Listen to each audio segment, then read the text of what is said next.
are other informal transition signals like next or after that. Simone said she had a feeling of pins and needles in her leg. Then it worked its way to her arm. In more formal language, you might find transition signals like at first, subsequently, or after a while. If we wanted to make Simone's story clearer, we could add some transition signals to her story.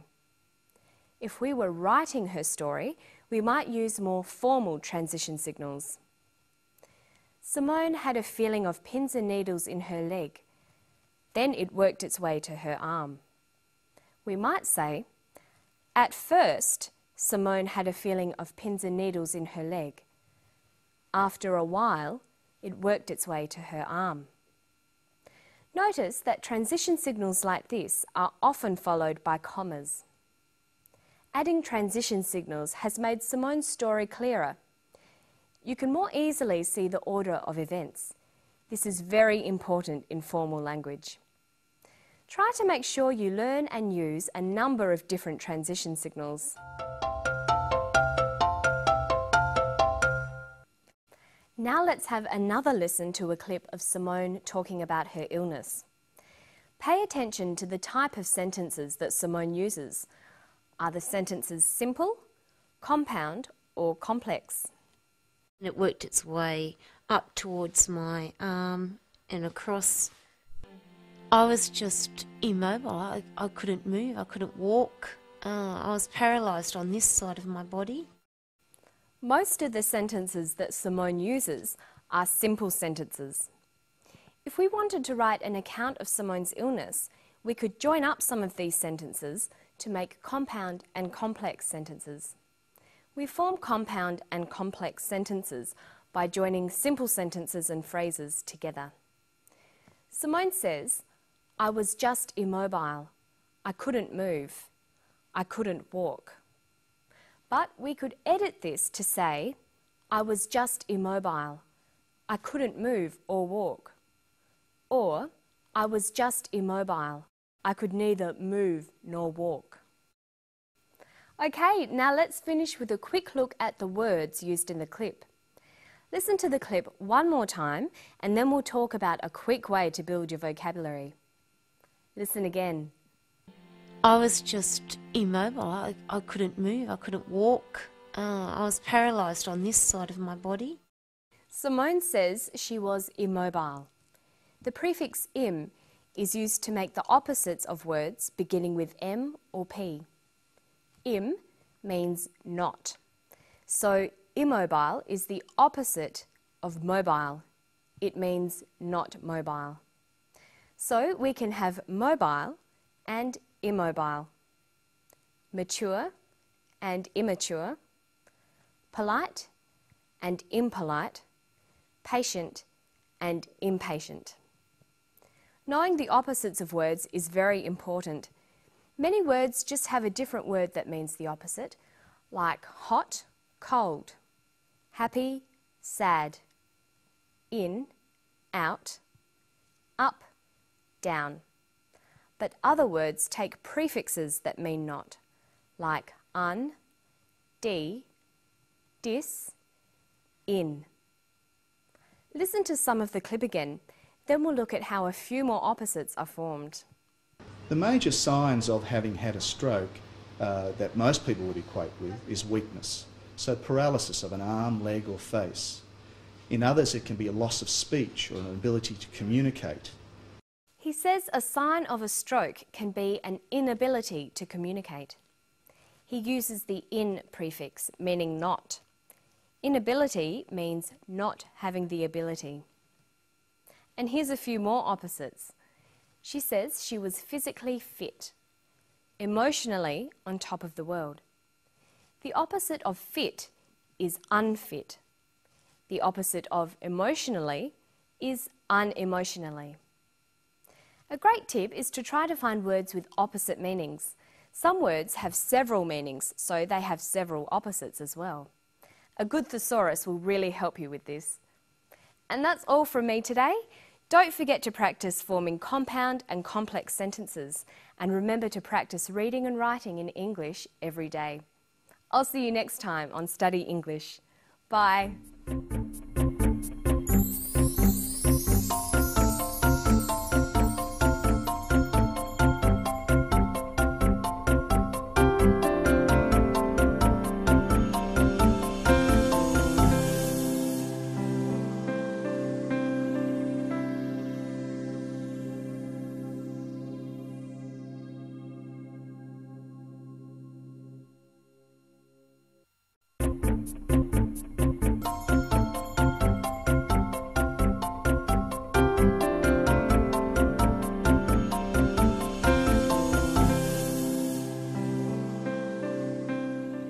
Hello, I'm Margot Politis.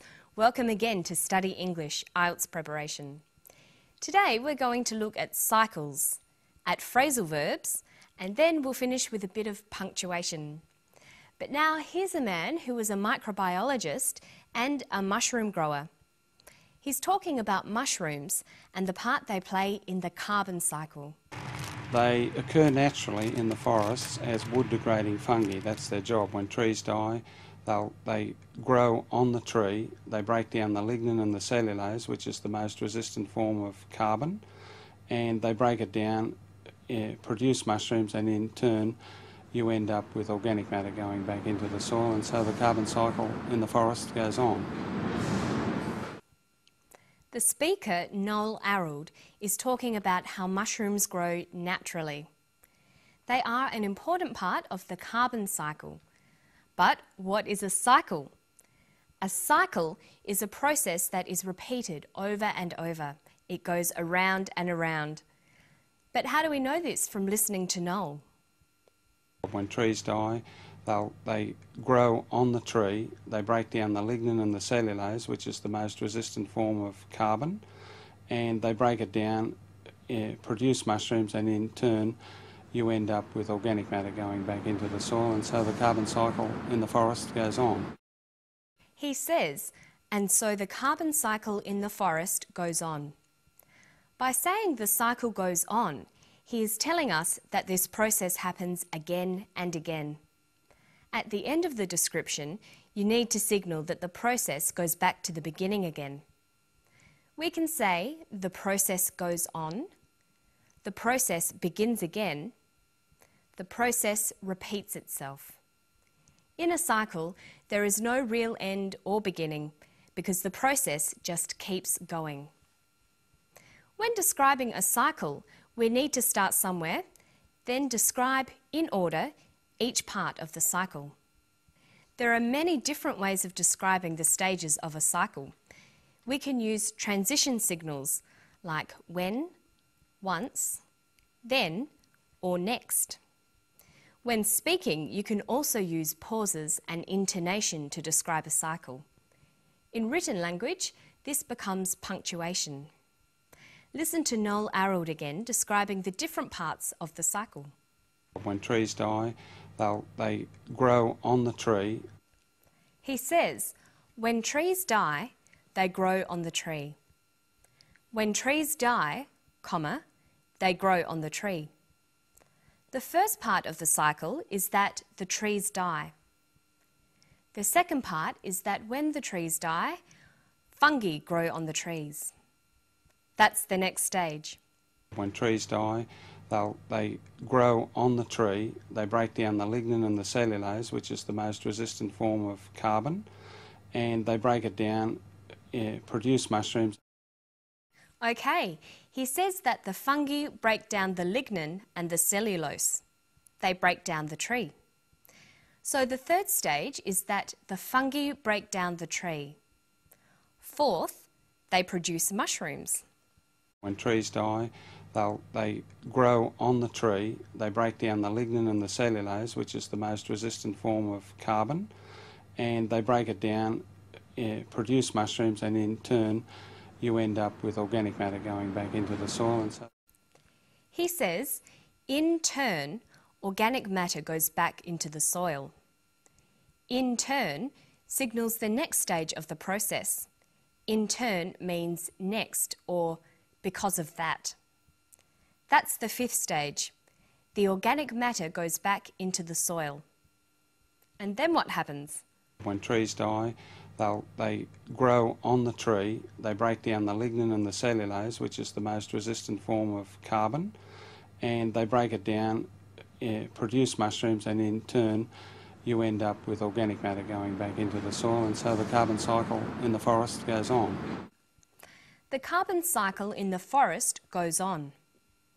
The organic matter helps new trees to grow again, and then those trees die. We're back to the first stage again. This is the carbon cycle. Okay, now we're going to look at some phrasal verbs. Phrasal verbs consist of a verb followed by a preposition. This forms a new verb, sometimes related to the original verb, but sometimes not. Phrasal verbs are idiomatic. There's no pattern to the meanings they take, and they often have a number of different meanings. You often can't just guess the meanings of phrasal verbs, you have to learn them. Let's look at the phrasal verbs in this clip. They break down the lignin and the cellulose, which is the most resistant form of carbon, and they break it down, produce mushrooms, and in turn you end up with organic matter going back into the soil, and so the carbon cycle in the forest goes on. There were 4 phrasal verbs. They were break down, end up, and 2 using go. Go back and go on. Notice that sometimes the preposition will give you an indication as to what the phrasal verb might mean. Let's look at these 4. See if you can match the meanings. Break up, end up, go on, go back. And finish, continue, decompose, return. Well, break up means to decompose. Go back means to return. Go on means to continue, and end up means to finish. But notice that break up can sometimes mean finish as well.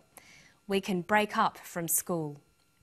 In formal writing, we would be more likely to use words like continue or return than phrasal verbs, which tend to be less formal. Phrasal verbs are difficult to learn because there are so many of them. Look at go. We've already seen it with go back and go on, but there's many, many more. And remember, most of these have got more than one meaning. It takes a lot of time to get used to all the phrasal verbs and what they mean. You need to listen carefully to people speaking and the way they use phrasal verbs. Another important thing to do is to write them down in groups and buy a good phrasal verb dictionary.